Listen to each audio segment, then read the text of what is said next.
अस्सलाम वालेकुम everyone, sonic पीके TV के साथ मैं हूं ज़ैनब हसन और आप देख रहे हैं टैलेंट स्पॉटेड। आज के इस मुख्तलिफ और ख़ूबसूरत नौयत के प्रोग्राम के साथ मैं आपकी खिदमत में हाजिर हूं।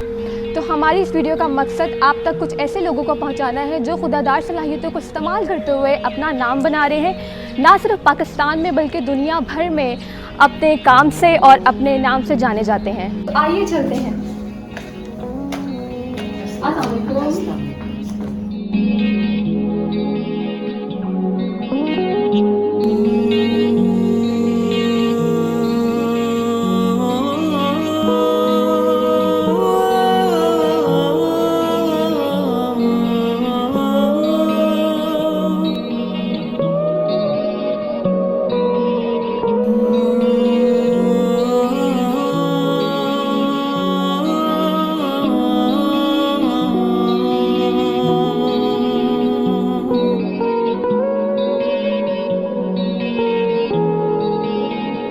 उसके दिल पर भी कड़ी इश्क में गुजरी होगी,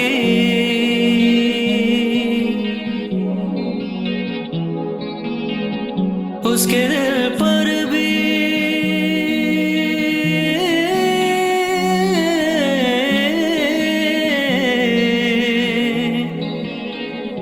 उसके दिल पर भी कड़ी इश्क में गुजरी होगी। नाम जिसने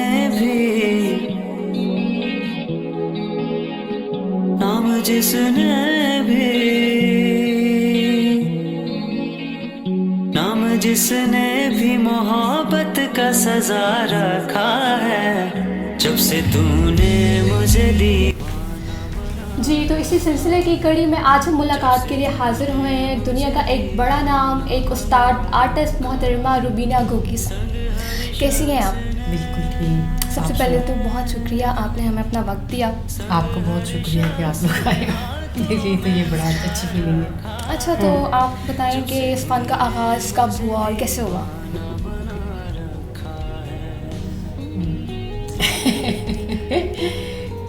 मैं इसको एज अ प्रोफेशन तो कभी भी नहीं बनाना चाहती थी। हाँ, मैं तो ऐसे जैसे सारे बच्चे मुख्तलिफ चीज़ें करते हैं, उनमें से मैं भी।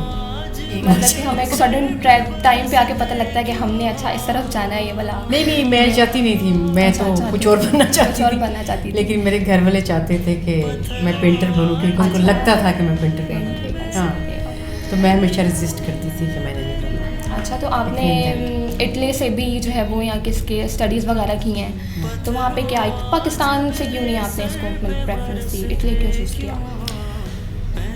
मैं एक्चुअली पहले तो 94 से 98 तक रशिया में रही, क्योंकि जब भी मुझे बाहर जाने का चांस मिला तो मेरी प्रेफरेंस जो थी वो थी रशिया। क्योंकि एक तो कुछ मेरे को पता भी था कि वहाँ पे अच्छे हैं इंस्टीट्यूट्स वगैरह, और जाके लगा कि बहुत ही अच्छे हैं, बहुत ही अच्छा है। हाँ। और फिर 98 के बाद मुझे रशिया छोड़ना पड़ा, क्योंकि मैं एस्थमेटिक हो गई थी। तो या तो मुझे वापस आना था या फिर किसी गर्म मुल्क में जाना था। तो फिर मैंने प्रेफर किया और मुझे चांस मिल गया। मैं इटली गई, फ्लोरेंस, ठीक है। तो ज़ाहिर है फ्लोरेंस आने के बाद तो फिर मैंने दुनिया में कहीं और जाने की ख्वाहिश नहीं की। अच्छा, तो पाकिस्तान में आप क्या स्कोप देखती हैं अब आर्टिस्ट का और आर्ट का? जो मेरा जो एक्सपीरियंस है इतनी साल 94 से 2013 तक समझे बाहर रहने का, उसके बाद मैं यहाँ पे आके कुछ आउटसाइडर फील करती हूँ, क्योंकि मेरी उस तरह से यहाँ की इंस्टीट्यूट्स की ना तो बैकग्राउंड है और ना ही उस तरह से कुछ सॉलिड हल्का है कि जिस तरह कहते हैं आप पेंटर्स का या आर्टिस्टों का। और फिर मैं फिर जब आई तो मेरे पास मेरी बच्ची थी, वो 5 साल की थी। तो फिर बहुत सारा टाइम उसके साथ निकला, और घर में स्टूडियो बनाने की भी यही वजह थी कि भाई मैं घर में उसके साथ ही टाइम गुजारूं। और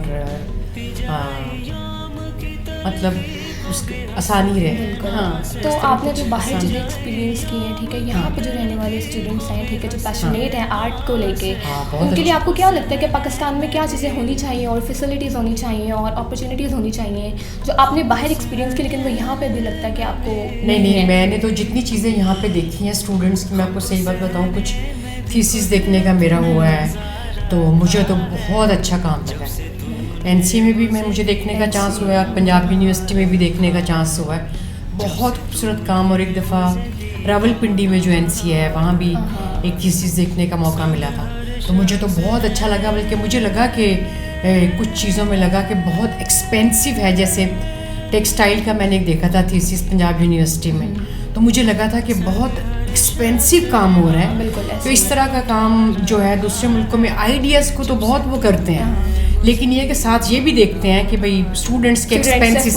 हाँ, और ये एक बड़ा वो है, बड़ा इंटरेस्टिंग है कि वहाँ पे आर्ट को उससे जोड़ा नहीं जाता कि भाई ये कितना एक्सपेंसिव है, लेकिन यहाँ पे बहुत ज़्यादा है। क्योंकि माना कि बहुत अच्छा है, बहुत खूबसूरत है, लेकिन मुझे देख के यही लगा था कि उफ इतना एक्सपेंसिव काम। मैं इसको इस चीज़ का एक्सपीरियंस किया हुआ, क्योंकि एक टाइम पे मैं भी मतलब कि इस बारे में बहुत पैशनेट थी, तो मेरे घर वाले मुझे कहते थे कि कब तुम्हारा ये कोर्स ख़त्म होगा, क्योंकि एक्सपेंसिव चीज़ें डेली बेसिस पे आपकी इतनी ज़्यादा है कि जो लोग पैशनेट हैं आई थिंक वो कहीं ना कहीं रह जाते हैं कि वो अफोर्ड नहीं कर सकते। बिल्कुल बिल्कुल।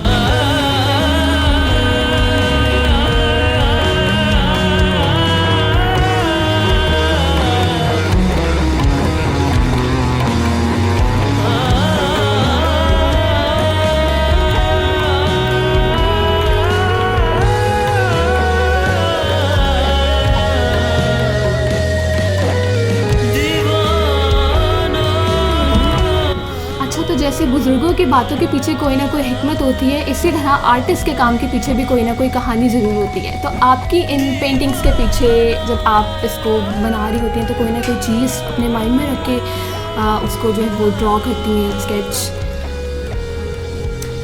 हाँ, बेसिकली जो मुझे अपने काम से कुछ चीज़ समझ आई है, मैं तो पहले बहुत देर तक अपना काम कभी देखा ही नहीं, आपको सच बात बताऊँ, क्योंकि मैं उस तरह से प्री प्लान्ड कभी कुछ नहीं करती, ठीक है। हाँ, और ये तो है कि जिस तरह किसी बंदे को बहुत ही, क्योंकि मेरे जो सारा एक्सप्रेशन है वो क्योंकि पेंटिंग है, तो मेरी हर चीज़ को यही एक्सप्रेस करती है पेंटिंग, ठीक है। तो जब मैं बनाती हूँ कोई चीज़ तो मुझे उसमें जो सबसे ज़्यादा चीज़ अट्रैक्ट करती है वो है लाइट और कलर। हाँ, क्योंकि मैं जब किसी चीज़ को भी देखती हूँ, जैसे कि आपको देख रही हूँ, तो मेरा सारा जो ध्यान है वो शेड्स पे, लाइट पे, ठीक है, उसके ऊपर है। और ये है कि क्योंकि आपके जितने भी इंटेंस इमोशंस हैं, मुझे ये लगता है जितने मेरे इंटेंस इमोशंस हैं वो मैं अपनी कलर, लाइट और लाइन में एक्सप्रेस करती हैं। अच्छा, तो एक आखिरी सवाल हम लोग इनसे पूछ लेते हैं कि आप इस मैदान में नए आने वालों के लिए क्या मैसेज देंगी? ये बड़ा मुश्किल सवाल है। मैं असल में तो जो भी नए स्टूडेंट्स हैं मुझे तो उनका काम बड़ा अच्छा लगता है, ठीक है। सिर्फ ये है कि थोड़ा इंस्टीट्यूट्स को भी चाहिए कि स्टूडेंट्स के ऊपर बहुत ज़्यादा वो है, जो कहते हैं उसको, बहुत ज़्यादा प्रेशर भी है और जो भी यहाँ की काइंड ऑफ पॉलिटिक्स है, ज़रा थोड़ा स्टूडेंट्स को स्किल भी, थोड़ा लेवरेज मुझे लगता है कि देना चाहिए, फिजिबिलिटी उनको देनी चाहिए बिल्कुल इस चीज़ में, ताकि हर बंदा, स्किल पे भी थोड़ा काम होना चाहिए, क्योंकि जिस तरह सारी दुनिया में आर्ट में स्किल के ऊपर काम जो है वो जैसे अमेरिकन आर्ट में बहुत कम हो गया है, तो मुझे लग रहा है कि यहाँ भी उसको फॉलो कर रहे हैं बहुत। तो मैं चाहूँगी कि स्टूडेंट्स, इतना प्रीशियस टाइम होता है, अगर उसमें कुछ सीख के निकलें और वो फॉर एवर होता है। चलिए, बहुत शुक्रिया रुबीना साहिबा कि आपने हमें अपना वक्त दिया।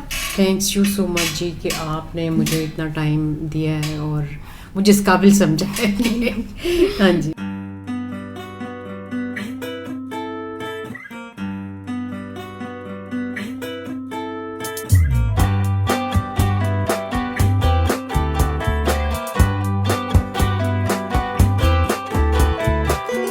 से आए थे वो क्यों तुम भूलते हो जाने मन, ना मांगे से तो ज्यादा हो जाएगा कम में गुजारा।